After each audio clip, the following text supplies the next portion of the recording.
বৃশ্চিক রাশির জুলাই 2025 কর্মে অত্যন্ত উন্নতি দেখা যাচ্ছে। বৃশ্চিক রাশির জাতক জাতিকারা কর্ম সমস্যা থেকে বেরিয়ে আসবেন জুলাই 2025-এ এবং সর্বক্ষেত্রে শুভ পরিবর্তন। শুধুমাত্র শরীর ভালো যাবে না এবং সন্তান বিষয়ে দুশ্চিন্তা বৃদ্ধি পাবে। আমরা প্রথমেই গোচরে আসব, অর্থাৎ গ্রহদের জুলাই মাসে অবস্থান।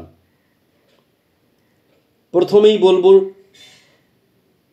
শুক্র রয়েছে বৃষ রাশিতে, বৃহস্পতি রবি রয়েছে মিথুন রাশিতে, বুধ রয়েছে কর্কট রাশিতে, মঙ্গল কেতু রয়েছে সিংহ রাশিতে, রাহু রয়েছে কুম্ভ রাশিতে, এটি রাহুর মূল ত্রিকোণ বা আনন্দক্ষেত্র। শনি রয়েছে মীন রাশিতে। আমরা শুভ বিষয়গুলি যেগুলি পাচ্ছি তার মধ্যে একাদশী মহারাজযোগ তৈরি হয়েছে শুক্র শনির কারণে, অর্থাৎ শনির তৃতীয় দৃষ্টি শুক্রের ওপর এবং বৃষ রাশি থেকে অর্থাৎ শুক্রের ক্ষেত্র থেকে একাদশ স্থানে অর্থাৎ মীন রাশিতে শনিদেব রয়েছে। একে একাদশী মহারাজযোগ বলে। এই যোগের ফলে আর্থিক সুনাম, সুখ্যাতি, বাণিজ্য ইত্যাদি ক্ষেত্রে শুভ পরিবর্তন দেখা যায়।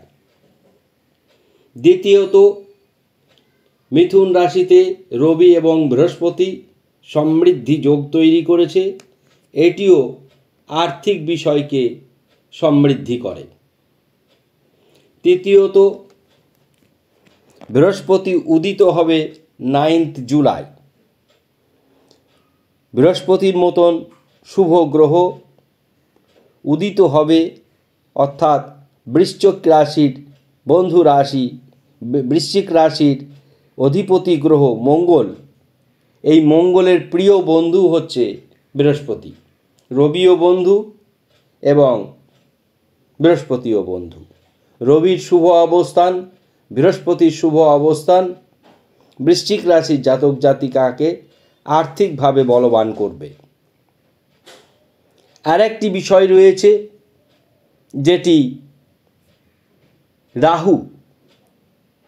বৃশ্চিক রাশির জন্য রাহু কিন্তু অত্যন্ত গুরুত্বপূর্ণ ভূমিকা পালন করবে মূল ত্রিকোণে থেকে। সুতরাং এতগুলি প্রাপ্তি বিষয় বৃশ্চিক রাশির জাতক জাতিকাদের জন্যই রয়েছে।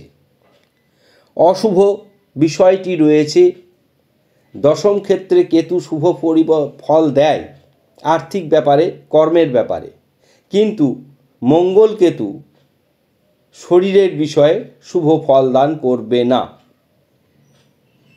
পঞ্চম স্থানে এটি একটি অসুবিধা, অর্থাৎ শরীর ভালো যাবে না, পড়ে গিয়ে আঘাত পাওয়ার সম্ভাবনা রয়েছে, তর্ক বিতর্ক থেকে ক্ষতি হতে পারে এবং লোয়ার অ্যাবডোমেন বিশেষ করে ক্ষতিগ্রস্ত হওয়ার সম্ভাবনা রয়েছে। পঞ্চম ক্ষেত্রে শনির অবস্থানে সন্তানের জন্য দুশ্চিন্তা বৃদ্ধি পাবে, অর্থাৎ 12টি বিষয়ের মধ্যে 12টি ক্ষেত্রের 12টি বিষয়ের জন্য মধ্যে 10টি ব্যাপারে বৃশ্চিক রাশির জাতক জাতিকাদের উন্নতি দেখার মতন জুলাই 2025-এ। 2টি ক্ষেত্রে মন্দ প্রভাব, এক সন্তান বিষয়ে, 2 শরীর বিষয়ে। আমরা বিস্তারে আলোচনা করছি। তনুভাবে ফলাফল প্রথমে বলছি, অর্থাৎ লগ্নভাবের ফলাফল। মঙ্গল নিজে রয়েছে কেতুর সঙ্গে, তাই শরীর মন দুটি বিষয়েই মন্দ প্রভাব পড়বে, ভালো যাবে না। ধন স্থান অত্যন্ত শুভ, ভ্রাতা ভগ্নী শুভ, মা বাবা শুভ, শিক্ষা ও সন্তান এই দুটি বিষয়ে অশুভ ফল প্রাপ্তি ঘটবে। রাহু চতুর্থ স্থানে থেকে মা বাবার দ্বারা উপকার হওয়ার সম্ভাবনা রয়েছে, অর্থাৎ অর্থপ্রাপ্তির একটি সম্ভাবনা রয়েছে। গুপ্ত শত্রু হ্রাস পাবে। দাম্পত্য জীবন অত্যন্ত সুখের হবে, কারণ সপ্তমে শুক্রের মতন গ্রহ, যে শুক্র দাম্পত্য জীবনকে পরিচালনা করে, সেই শুক্র অবস্থান করছে। রোগ ব্যাধির ক্ষেত্রে আর একটি অসুবিধাজনক বিষয়, রবি অষ্টমে রয়েছে কিন্তু শুভ গ্রহ বৃহস্পতির সঙ্গে রয়েছে, তাই রোগ ব্যাধি খুব বিশেষভাবে ভয়ঙ্করভাবে রবি যে সমস্ত রোগগুলি দেয় তা হবে না। অর্থাৎ রবি সাধারণত আমাদের যে অসুস্থতাগুলি দেয় তার মধ্যে অন্যতম বিষয় হচ্ছে আপার পোর্শন, অর্থাৎ হার্ট, মস্তিষ্ক এবং চক্ষু, কর্ণ ইত্যাদি ইত্যাদি। এগুলি খুব ক্ষতিগ্রস্ত হবে না বৃহস্পতির মতন শুভ গ্রহের অবস্থানের ফলে। ভাগ্য শুভ, কর্ম অতি শুভ, অর্থাৎ দশম স্থানে কেতুর অবস্থানের ফলে। দ্বিতীয়ত, আয় বৃদ্ধি পাবে। আর্নিং প্ল্যানেট যে, সেই আর্নিং ক্ষেত্রে কোনো গ্রহ নেই, সুতরাং আর্নিং ক্ষেত্র কোনোভাবেই ক্ষতিগ্রস্ত হচ্ছে না। ব্যয় সীমিত বা সাধারণ। আইনি জটিলতা দেখা যাবে না। বিপরীত লিঙ্গ থেকে ক্ষতি হওয়ার কোনো সম্ভাবনা নেই। আমরা প্রত্যেকটি বিষয় 1, 2, 3, 4, 5 করে বুঝিয়ে দিলাম যে কোনটি ভালো, কোনটি মন্দ, কেন ভালো, কেন মন্দ। এবার যেগুলি মন্দ প্রভাব পড়েছে সেক্ষেত্রে আমরা প্রতিকার বলছি। প্রথম প্রতিকার, শরীরকে ভালো রাখার জন্য, মনকে ভালো রাখার জন্য রেড জেসপার পরবেন ব্রেসলেট আকারে। 2, মঙ্গলের বীজ মন্ত্র করবেন। মঙ্গলবার দিন নিরামিষ আহার করবেন। ওং হুং শ্রীং মঙ্গলায়। হলুদ ফুল দিয়ে বগলামুখীকে পুজো করবেন। ওং হিলিং ক্লিং হুং বগলামুখ্যই নম।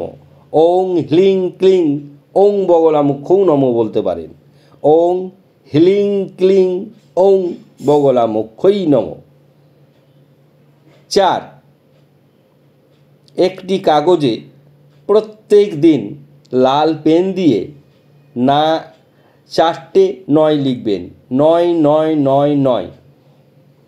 লাল পেন দিয়ে অর্থাৎ লাল কালি দিয়ে একটি কাগজে প্রতিদিন 18 বার সারা জুলাই মাস 4টি 9 লিখবেন। এতে আর্থিক, কর্ম, স্বাস্থ্য সর্বক্ষেত্রে উন্নতি লাভ হবে। আমাদের অনুষ্ঠান আপনাদের ভালো লেগে থাকলে মন্তব্য করবেন, বন্ধুবান্ধবদের শেয়ার করবেন, সাবস্ক্রাইব করতে ভুলবেন না। সবাই ভালো থাকুন। ধন্যবাদ।